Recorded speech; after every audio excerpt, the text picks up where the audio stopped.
الرحمن الرحیم رسول اللہ صلی اللہ علیہ وسلم کا سلسلہ نسب، آپ کا جو خاندانی پس منظر ہے، آپ جس خاندان سے تعلق رکھتے ہیں اس کو کہتے ہیں سلسلہ نسب۔ دیکھیں، تین باتیں میں نے آپ حضرات کی خدمت میں پیش کی تھی۔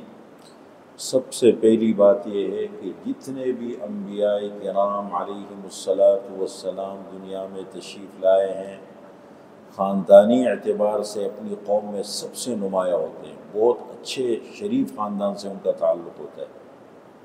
اس پہ پوری امت مسلمہ کا، علماء کا، محدثین کا، فقہاء کا، امت کا اتفاق ہے کہ خاندانی اعتبار سے انبیاء کرام علیہم السلام اپنے خاندان میں بڑے اچھے خاندان سے تعلق رکھتے ہیں۔ دوسری بات یہ ہے کہ شرافت کے اعتبار سے، اخلاق کے اعتبار سے انبیاء سب سے زیادہ نمایاں ہوتے ہیں۔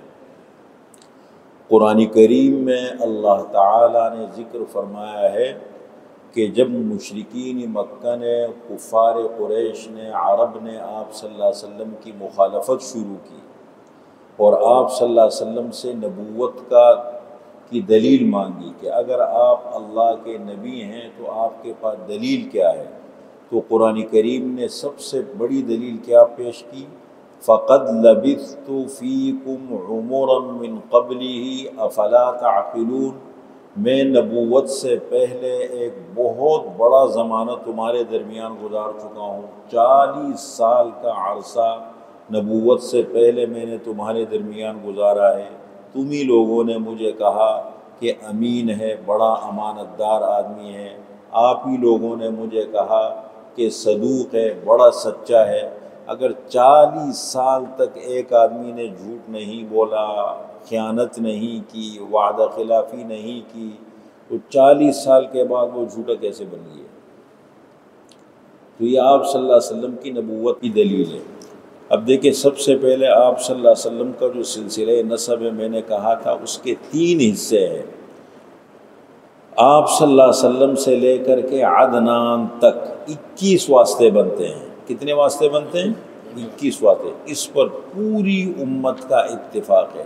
آپ صلی اللہ علیہ وسلم بھی خود بھی جب اپنا سلسلہ نسب بیان فرماتے تھے تو یہاں آ کے رک جاتے تھے۔ محمد، سب کہیں صلی اللہ علیہ وسلم، بن عبداللہ، بن عبد المطلب، بن ہاشم، بن عبد مناف، بن قصی، بن کلاب، بن مرہ، بن کعب، بن لوئی، بن غالب، بن فہر، بن مالک، بن کنانہ، بن خزیمہ، بن مدرکہ، بن الیاس، بن مضر، بن نزار، بن معد، بن عدنان، یہاں تک بالاتفاق ہے۔ آپ صلی اللہ علیہ وسلم خود بھی بیان فرماتے تھے اس کو، صحابہ نے بھی بیان کیا ہے، اور اس پر بالکل اتفاق ہے کہ اس میں کسی قسم کی خرابی نہیں ہے۔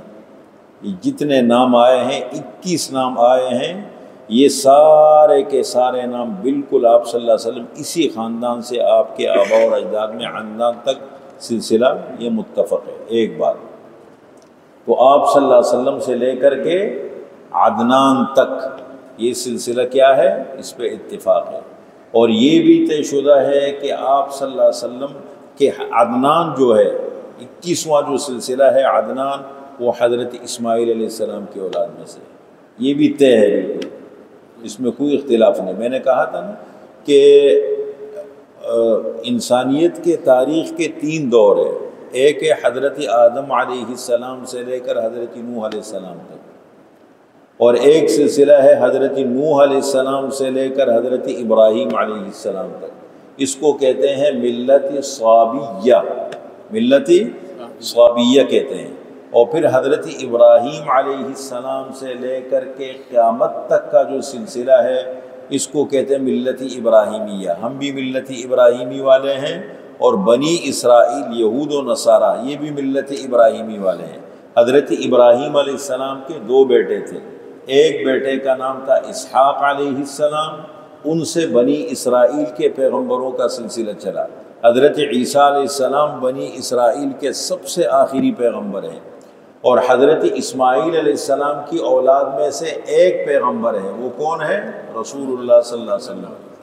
تو حضرت اسماعیل علیہ السلام کی اولاد میں سے عدنان ہے، یہ تو متفق ہے۔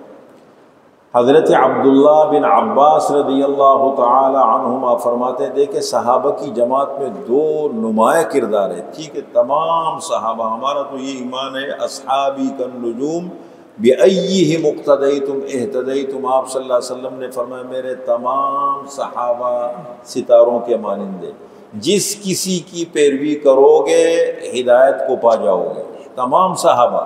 لیکن کچھ علمی اعتبار سے بڑے نمایاں ہیں، حضرت عبداللہ بن مسعود رضی اللہ عنہ، حضرت عبداللہ بن عباس رضی اللہ عنہ۔ حضرت عبداللہ بن مسعود رضی اللہ عنہ جب مسلمان ہوئے تو یہ بالغ نہیں تھے، نابالغ تھے، اور آپ صلی اللہ علیہ وسلم نے ان کے لیے خوشخبری سنائی تھی کہ غلام معلم، یہ بچہ بڑا تعلیم یافتہ معلوم ہوتا ہے اسلام سے پہلے، اور پھر وقت جب مسلمان ہوئے تو اللہ نے ان کو بڑے علم سے نوازا، قرآن کی تفسیر کے انتہائی ماہر ہیں، سب سے ماہر سمجھے جاتے ہیں، اور فقیہ افقہ الامہ، اس امت کے سب سے بڑے فقیہ ہیں۔ خود فرماتے ہیں، بخاری شریف کی روایت ہے کہ صحابہ کی جماعت میں قرآن کریم کی تفسیر کا ماہر مجھ سے کوئی بڑا نظر نہیں آتا، اگر مجھے نظر آ جائے تو پہنچ کے وہاں علم حاصل کرنے میں مجھے ٹائم نہیں لگے گا۔ وَلَوْ أَعْلَمُ أَحَدًا مَكَانَ أَحَدٍ أَعْلَمُ مِنِّي بِكِتَابِ اللَّهِ تَنَالُهُ الْمَطَايَا لَأَتَيْتُهُ، اگر مجھے پتہ لگے کہ ایک ایسا بندہ ہے صحابہ میں جو آپ صلی اللہ علیہ وسلم جو قرآن کی تفسیر کا بہت ماہر ہے، تو مجھے سواری پہ بیٹھ کے اور پہنچنے میں ٹائم نہیں لگے گا۔ حضرت عبداللہ بن عباس رضی اللہ عنہما، یہ رسول اللہ صلی اللہ علیہ وسلم کے چچا کے بیٹے ہیں، حضرت عباس کے، اور آپ صلی اللہ علیہ وسلم کا جب انتقال ہوا تو ان کی عمر تھی 10 سال کی بس۔ آپ صلی اللہ علیہ وسلم کے انتقال کے وقت ان کی عمر کتنی تھی؟ 10 سال تھی۔ آپ صلی اللہ علیہ وسلم نے ان کو ایک دعا دی تھی، حضرت میمونہ ان کی خالہ تھی۔ آپ صلی اللہ علیہ وسلم کی ازواج مطہرات میں سب سے آخری نکاح جو آپ نے فرمایا وہ حضرت میمونہ سے فرمایا، عمرۃ القضاء کے موقع پر سن 7 ہجری میں آپ نے ان سے نکاح فرمایا تھا۔ تو حضرت میمونہ ان کی خالہ لگتی تھی۔ یہ 10 سال کے تھے، ایک مرتبہ ان کے گھر گئے اور آپ صلی اللہ علیہ وسلم ان کے گھر پہ تھے اتفاق سے اس رات، تو کہنے لگے میں چاہتا ہوں کہ آپ صلی اللہ علیہ وسلم کی معمولات کو میں اپنی آنکھوں سے دیکھوں۔ شوق ہے نا، زندہ ماحول ہے، زندہ ماحول تو جب بن جائے تو بچے بڑوں سے زیادہ نمایاں نظر آتے ہیں۔ آپ اگر دیکھیں اسلامی تاریخ کو، چھوٹے چھوٹے بچوں نے بڑا کردار ادا کیا، اس لیے کہ ایک زندہ ماحول تھا، گھروں میں، معاشرے میں، سوسائٹی میں وہ چیزیں نظر آتی تھیں، تو بچے دیکھے کاپی کر رہے ہوتے، اپنے بڑوں کو دیکھ کے، اپنے گھر کے ماحول کو، اپنے معاشرے سوسائٹی کو۔ بچے کو تقریر نہیں کرنی پڑتی، بچے کو تو یہ دکھا دو کہ بھائی ماحول کیا ہے، اب وہ کرتے تھے۔ اب یہ آپ صلی اللہ علیہ وسلم کے گھر تشریف لائے، جیسے آپ صلی اللہ علیہ وسلم رات کو تہجد کی نماز کے لیے اٹھے تو انہوں نے جلدی سے جا کر کے پانی کا لوٹا بھر کر کے اور لا کر کے وہاں رکھا جہاں آپ وضو فرماتے تھے۔ تو آپ صلی اللہ علیہ وسلم جب قضائے حاجت سے تشریف لائے تو حضرت میمونہ سے پوچھا کہ یہ پانی کا لوٹا کس نے رکھا ہے؟ تو کہنے لگے ابن عباس نے۔ یہ جا کے لیٹ گئے تو آپ صلی اللہ علیہ وسلم کی زبان مبارک سے یہ دعا نکلی، اللہم علمہ التاویل وفقہہ فی الدین، یا اللہ اس بچے کو قرآن کریم کی تفسیر کا ماہر بنا دے،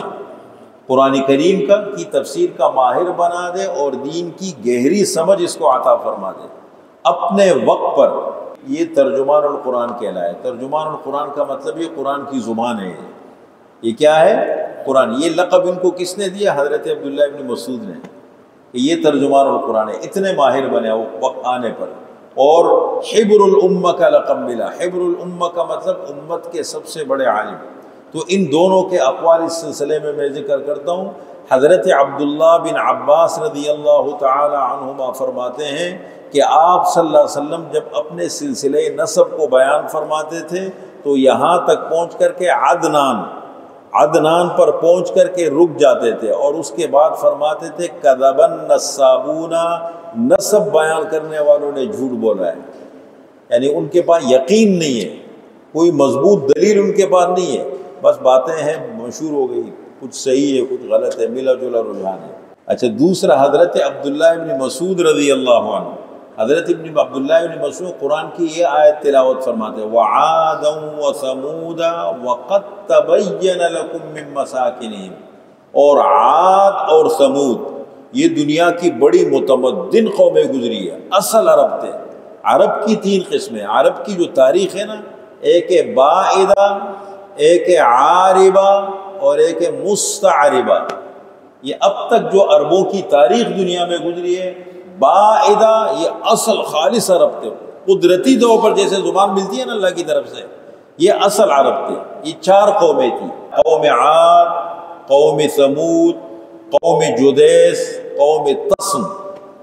اس میں جدیس اور تسم کا تو نام و نشان مٹ گیا، پتہ ہی نہیں، نہ نام ہے نہ نشان ہے۔ عاد اور ثمود کا تذکرہ قرآن کریم میں ملتا ہے۔ قوم عاد کی طرف اللہ نے حضرت ہود علیہ السلام کو بھیجا، اور ان کا ہیڈ کوارٹر تھا احقاف۔ احقاف قرآن کریم میں ایک سورت کا نام ہے سورۃ الاحقاف، 26ویں پارے کی پہلی سورت ہے نا، اس کو سورۃ الاحقاف کہتے ہیں۔ وَاذْكُرْ أَخَا عَادٍ إِذْ أَنذَرَ قَوْمَهُ بِالْأَحْقَافِ، عاد کے بھائی ہود علیہ السلام کو یاد کرو جب انہوں نے اپنی قوم کو کہاں ڈرایا، احقاف کے مقام پر۔ آج کل کے جغرافیے میں اس کو الدہنا بھی کہتے ہیں اور الربع الخالی بھی کہتے ہیں۔ یہ جو سعودی عرب کا 4تھا حصہ ہے یہ خالی ہے، بیابان ہے، صحرا ہے۔ یہ جو الربع الخالی ہے نا، یہ قوم عاد کا ہیڈ کوارٹر اور مرکز تھا، احقاف۔ اور یہ پوری دنیا میں بہت مضبوط دنیا کی قوم۔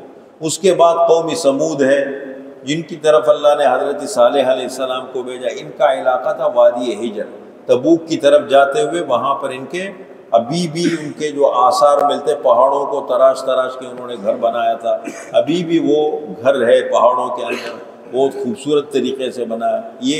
یہ تھے، یہ اصل عرب تھے۔ اور یہ حضرت ابراہیم علیہ السلام سے بھی پہلے گزرے ہیں۔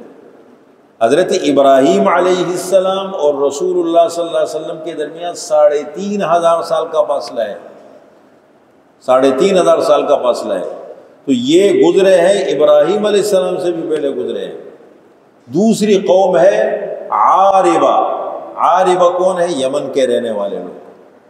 یہ جو یمن کے رہنے والے عدنانی، قحطانی 2 قومیں ہیں، یہ اصل عرب ہے، یہ بھی دوسرے نمبر پہ۔ اور تیسری قوم ہے مستعربہ۔ مستعربہ کون کہلاتے ہیں؟ حضرت اسماعیل علیہ السلام اور ان کی اولاد۔ یہ اصل میں عرب نہیں تھے، حضرت ابراہیم علیہ السلام عرب نہیں تھے۔ ابراہیم علیہ السلام پیدا ہوئے تھے ملک عراق میں۔ وہاں جب انہوں نے آنکھیں کھولی، ان کو نبوت ملی، دیکھا کہ ان کے والد آزر بت ساز بھی ہے، بت فروش بھی ہے۔ ان سے پہلے ان کو سمجھانے کی کوشش کی، وہ مخالف ہو گئے۔ بالآخر کئی سال کے بعد انہوں نے گھر سے نکالا۔ وقت کا بادشاہ مخالف ہو گیا، انہوں نے آگ میں ڈال دیا، پھر ملک سے نکال دیے گئے۔ شام کے علاقے میں الخلیل جو ہے نا فلسطین کے اندر، جس کا تذکرہ آج کل ہم پڑھتے رہتے ہیں، الخلیل آ گئے۔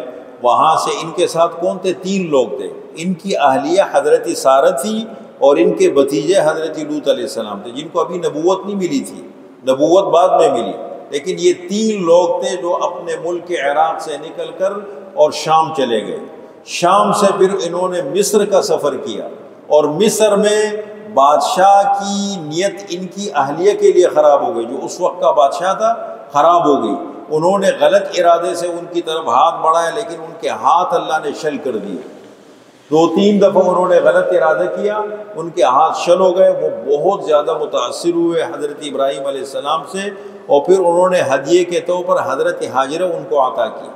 حضرت حاجرہ کو لے کر کے وہ شام واپس آ گئے، کہ نکاح میں آ گئی۔ پھر اللہ نے حضرت اسماعیل علیہ السلام عطا فرمایا، اور حضرت اسماعیل علیہ السلام اور حضرت حاجرہ کو لے کر کے اللہ کا حکم ملا کہ ان کو کہاں بواد غیر ذی زرع کے اندر چھوڑ کر آؤ۔ وَإِذْ قَالَ إِبْرَاهِيمُ رَبِّ اجْعَلْ هَذَا الْبَلَدَ آمِنًا وَاجْنُبْنِي وَبَنِيَّ أَن نَّعْبُدَ الْأَصْنَامَ رَبِّ إِنَّهُنَّ أَضْلَلْنَ كَثِيرًا مِّنَ النَّاسِ فَمَن تَبِعَنِي فَإِنَّهُ مِنِّي وَمَنْ عَصَانِ رَبَّنَا إِنِّي أَسْكَنْتُ مِنْ ذُرِّيَّتِي بِوَادٍ غَيْرِ ذِي زَرْعٍ عِندَ بَيْتِكَ الْمُحَرَّمِ۔ یہ پورا ذکر ہے قرآن کریم کے اندر۔ وہاں چھوڑا اور وہاں رہنے لگے۔ اب وہاں رہتے بالآخر ایک مرتبہ ایسا ہوا کہ ایک قافلہ وہاں سے گزرا، بنو جرہم قبیلے کا نام تھا، بنو جرہم کا قبیلہ وہاں سے گزر رہا تھا اور یمن کا قبیلہ تھا وہاں سے گزرے، انہوں نے دیکھا پانی کی ضرورت پڑی، آس پاس گھومتے گھومتے دیکھا وہاں پانی ہے اور ایک بچہ ہے اور ایک خاتون ہے، انہوں نے ان سے پانی مانگا، انہوں نے پانی دیا کہ وہاں رہے، پھر انہوں نے ان سے اجازت مانگی کہ اگر اجازت ہو تو ہم یہاں رہنے لگے، کہنے لگے رہو لیکن پانی پہ قبضہ نہیں کرو گے تم، وہاں رہنے لگے۔ بالآخر حضرت اسماعیل علیہ السلام بڑے ہو گئے، ابراہیم علیہ السلام وقتاً فوقتاً یہاں چکر لگایا کرتے تھے، شام سے آتے تھے وہاں بھی جاتے تھے، یہاں بھی آ کے چکر لگا کے ان کی خبر لیا کرتے تھے۔ حضرت اسماعیل علیہ السلام بڑے ہو گئے اور بالآخر ان کی شادی ہو گئی بنو جرہم میں، شادی ہو گئی۔ یہاں سے یہ جو ان کا سلسلہ چلا ہے، تو حضرت اسماعیل علیہ السلام کی اصل زبان عربی نہیں تھی، وہ وہاں شام سے آئے تھے، پہلے عراق پھر شام پھر یہاں آئے تھے، وہ عرب بن گئے۔ جیسے کوئی یہاں سے جا کر باہر رہے، ان کی اولادیں بڑی ہو جائیں، وہی زبان سیکھ لے، وہی طور طریقے اختیار کر لے، تو مستعربہ کے معنی عرب بنے تھے نہیں، عرب بن گئے۔ تو یہ ہے حضرت اسماعیل علیہ السلام کا سلسلہ، پھر یہاں سے چلا ہے۔ تو عدنان تک کا جو سلسلہ ہے وہ تو بالکل متفق ہے، اس پہ تو اتفاق ہے۔ تو حضرت عبداللہ بن مسعود کیا فرماتے تھے، قرآن کی یہ آیت تلاوت فرماتے تھے، وَعَادًا وَثَمُودَ وَالَّذِينَ مِن بَعْدِهِمْ، قوم عاد اور قوم ثمود اور جو ان کے بعد آئے، لا يعلمهم الا اللہ، اللہ کے سوا ان کو کوئی نہیں جانتا۔ اس لیے کہ دنیا میں اتنے بڑے بڑے انقلاب آئے کہ پوری کی پوری قومیں صفحہ ہستی سے مٹ گئی۔ قوم عاد تقریباً حضرت ہود علیہ السلام کے چند ساتھی بچے، پوری قوم گئی۔ قوم ثمود حضرت صالح علیہ السلام کے ساتھ چند ساتھی بچے، پوری قوم چلی گئی۔ تو اس دنیا کی تاریخ میں نوح علیہ السلام کے بعد سے لے کر حضرت ابراہیم علیہ السلام تک کا جو زمانہ ہے، اس میں اتنے بڑے انقلاب آ چکے ہیں، اتنی تبدیلیاں آ چکی ہیں۔ پھر حضرت ابراہیم علیہ السلام کے بعد سے لے کر کے حضرت یہ جو عدنان ہے، عدنان تک بھی اتنے بڑے بڑے انقلاب آ چکے ہیں کہ دنیا پوری کی پوری ہلی ہے۔ تو یہ چیزیں یاد نہیں رہتی، اس لیے آپ صلی اللہ علیہ وسلم نے فرمایا کہ یہ جو سلسلہ ہے یہ عدنان تک تو متفق ہے، اور عدنان کے بعد پھر لے کر کے عدنان سے حضرت تین واسطے ذہن میں رکھیں۔ نمبر 1 آپ صلی اللہ علیہ وسلم سے لے کر کے کہاں تک ہے، عدنان تک، اس پہ تو بالکل اتفاق ہے، میں نے آپ کے سامنے ذکر کیا۔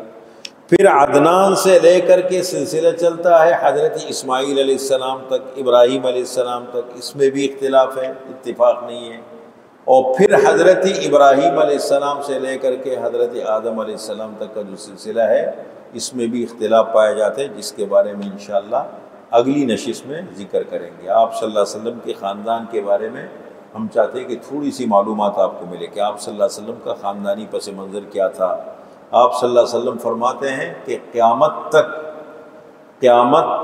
12 خلفاء ایسے آئیں گے، 12 خلفاء کہ جن پر مشرق و مغرب کے تمام مسلمان متفق ہوں گے۔ ویسے تو الگ الگ جگہوں میں حکومتیں آئیں گی، کہیں ایک مسلمانوں کی حکومت آ گئی، کہیں ایک جگہ آ گئی، کہیں ایک جگہ آ گئی، اس طرح تو حکومتیں آئیں گی، لیکن 12 قسم کے حکمران قیامت تک ایسے آئیں گے کہ پوری امت مسلمہ، مشرق سے مغرب، شمال تک جنوب، پوری امت اس پر متفق ہوگی۔ اور فرمایا کہ یہ 12 کے 12 قریش میں سے ہوں گے۔ آپ صلی اللہ علیہ وسلم کا جو قبیلہ ہے، جیسے حضرت ابو بکر تھے، حضرت عمر تھے، حضرت عثمان تھے، حضرت علی تھے، حضرت امیر معاویہ تھے، بعد کے چند خلفاء لوگ آئے ہیں، پوری امت ایک رہی۔ تو یہ 12 کے 12 کہاں سے؟ سب سے اس کے بعد آئیں گے حضرت کیا نام ہے، حضرت مہدی تشریف لائیں گے آپ صلی اللہ علیہ وسلم کے خاندان میں سے، پوری امت ایک ہو جائے گی۔ تو یہ کن میں سے ہوں گے؟ اس لیے آپ صلی اللہ علیہ وسلم کے خاندان کو سمجھنا یہ مسلمانوں کے لیے بہت ضروری ہے۔ اگر ہم چاہتے ہیں کہ ہم اپنے نبی کے ساتھ ہماری کوئی نہ کوئی مناسبت ہو، تعلق، اب دیکھیں ہمارے ہاں آوازیں تو لگتی ہے، لیکن کسی سے پوچھو تو دیکھو تعلق وہ نہیں ہوتا، اور اگر معلومات ہے بھی تو اتنے غیر مستند معلومات ہے کہ بس جس کا جو دل چاہے اٹھا کے بیان کر دیا۔ تو میں چاہتا ہوں کہ یہ بالکل اس وقت یہ جو میرے ہاتھوں میں کتاب ہے نا، یہ دنیا میں سیرت کی الحمدللہ ہمارے ہاں بھی کتاب چھپی ہے اردو میں، 600 صفحوں میں ہے، الطاف صاحب نے کام کیا الحمدللہ، پھر میں نے اس پہ کام کیا، 4 کلر میں بہترین کاغذ کے ساتھ چھپی ہے، یا مکتبے سے مل جاتی ہے سیرت کی اردو زبان میں۔ لیکن یہ عربی زبان میں کتاب ہے. دنیا میں سب سے پہلی تقریباً سمجھ لیں سیرت کی مستند کتاب یہ ہے، سیرت ابن ہشام کے نام سے. یہ بنیاد ہے تمام دنیا میں سیرت کی کتابوں کے لیے. اس میں سے مین چیزیں میں آپ کے سامنے کوشش کرتا ہوں، اہم چیزیں. یہ پورے موضوع کو نہیں، اہم چیزوں پر ہم انشاءاللہ گفتگو کریں گے تاکہ آپ صلی اللہ علیہ وسلم کی زندگی ہمارے سامنے بہتر شکل میں آ جائے. اور اس وقت ہمارا عنوان ہے آپ صلی اللہ علیہ وسلم کا خاندان. جو سلسلہ خاندان کا سلسلہ ہے نا، یہ آپ کے سامنے ذکر کریں گے. ٹھیک ہے، جزاکم اللہ.